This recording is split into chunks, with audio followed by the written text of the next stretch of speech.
तो welcome to sword Sensei. तो आज फेस्टिवल ऑफ वॉरियर्स के चैप्टर 4 की स्टार्टिंग में हमें टाइजिन कंट्रोल टावर को दिखाया जाता है, जिसमें जो सबको कमांड दे रहा होता है। एरिया E19 में बॉक्सर जो खेल से बाहर हो गया है, क्लीन अप करो, वहां पर जाकर सफाई करो। कि तभी इलसंग सभी सीनियर्स को प्लेयर्स पर बैट लगाने को कहता है, जिसमें इलसंग अपनी बैट जिन यांग के सबसे बड़े बेटे पर लगाता है और उसमें दूसरा लीडर बोलता है, ओहो इलसंग, ये गलत बात है। तुम खुद सबसे बढ़िया प्लेयर चुन लिए, पहले हमें तो मौका देते। ठीक है, तो मैं अपनी बैट जिन यंग के दूसरे बेटे पर जिन चुनगो पर लगाता हूँ। और इस बूढ़े आदमी का नाम लीसंग होता है और ये भी टाइजिन ग्रुप का एक एग्जीक्यूटिव ऑफिसर होता है, जैसे कि इलसंग और सैमसंग है। तभी तीसरा एग्जीक्यूटिव ऑफिसर बोलता है, तुम सब ने तो हीरो को चुन लिया और तुम तो जानते हो कि मैं पीतल पे पैसा नहीं लगाता, और वैसे भी ये सभी लोग फर्स्ट राउंड में बाहर हो जाएंगे, इसलिए मैं बैट से बाहर हूँ। ये फिर से चालू हो गई जुआ खेलना। ये इनकी एक बुरी आदत है, आखिर हो भी क्यों नहीं। ये सब के सब करोड़पति जो हैं। रुको, ये लड़का कौन है? सर, इसका बैकग्राउंड चेक किया मैंने, बट मुझे कुछ ज्यादा पता नहीं लगा। इस लड़के का नाम कहेंगे। पहले ये ईस्ट में माफिया मेंबर था, बट अब बेरोजगार है। इसको खुद चेयरमैन सर ने जाने से पहले इनविटेशन दिया था।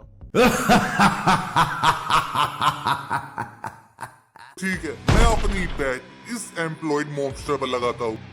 हाँ, ये फिर से चालू हो गया। अपनी इन्वेस्टमेंट जरा संभाल कर लगाओ बड़े भाई, लगता है इस बार आप सब कुछ खो दोगे। इस लड़के को चेयरमैन सर ने खुद चुना है, तो शायद ये हमारे लिए गिफ्ट साबित हो। अगले सीन में हमें कैंग को चलते हुए दिखाया जाता है और एक बोर्ड जिसमें लिखा होता है, ये पानी पीने लायक नहीं है। इसके बावजूद एक बंदा उसे पी रहा होता है। तो फिर अंकल्स, क्या आप लोग वहाँ खड़े ही रहोगे या पिटने के बाद ये पानी पियोगे? उन्हीं में से एक अंकल बोलता है, तो क्या तुमने हमें पहचान लिया, हम कौन है? तो सिर्फ मुझे नहीं लगता, एक्चुअली मुझे कुत्तों की शक्लें याद नहीं रहती, तो तुम्हें अभी भी मैनर्स नहीं आए। तभी हमें अंकल का फ्लैशबैक दिखाया जाता है। हमारा गैंगस्टर ग्रुप बुसान का काफी रिस्पेक्टेड ग्रुप था, जिसमें सीनियर्स और जूनियर्स एक दूसरे की केयर करते थे, पर सिर्फ तुम्हारे आ जाने के बाद बुसान का पानी खराब हो गया।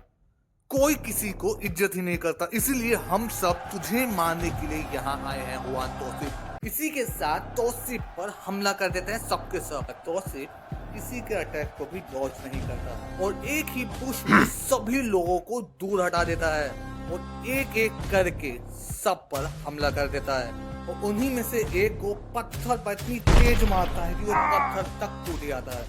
कि तभी एक नया बंदा बेसबॉल बैट लेकर हुआन के सामने आ खड़ा होता है और कहता है, तो तुम हो बुसान के नंबर 1 हुआन तौसीफ, है ना? मतलब जो बातें मैंने सुनी थी वो सब सही है, तुम में काफी दम है। मेरा नाम। तभी अचानक से कैंग उसके सर पर किक मारता है और उसे हुआन की ओर फेंक देता है। हुआन उसके फेस पर पंच मारता है, उसे साइड में फेंक देता है।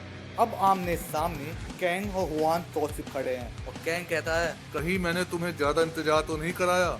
नहीं, मैं कब से तुम्हारा ही इंतजार कर रहा हूँ मेरे दोस्त। मुझे माफ करना, क्या मैंने तुम्हें ज्यादा इंतजार करा लिया क्या? मैं जानता था तुम अभी तक जिंदा होंगे और मैं तुम्हारा ही इंतजार कर रहा था। तौसीफ कैंग को चिढ़ाते हुए अपने दोनों हाथ ऊपर कर लेता है। मैं एक बुसान का मर्द हूँ, तो मैं कैसे एक बच्चे पर अपना हाथ उठा सकता हूँ? क्यों, क्या हुआ बच्चे? मारने से डर लग रहा है क्या? 3 सेकंड क्या? सिर्फ 3 सेकंड तेरे चेहरे को मैं जमीन में गाड़ दूंगा। अच्छा, वो तो देख लेंगे। 3 सेकंड। हाँ? मैं जमीन पर कैसे आया? कि तभी कैंग एक पंच हुआन के चेहरे पर मारता है, कि अंदर जमीन में घुसेड़ देता है और यही चैप्टर 4 खत्म होता है। तो कैसा लगा आपको ये चैप्टर? वीडियो को लाइक करें, चैनल को सब्सक्राइब करें और हाँ, Sword Sensei over and out.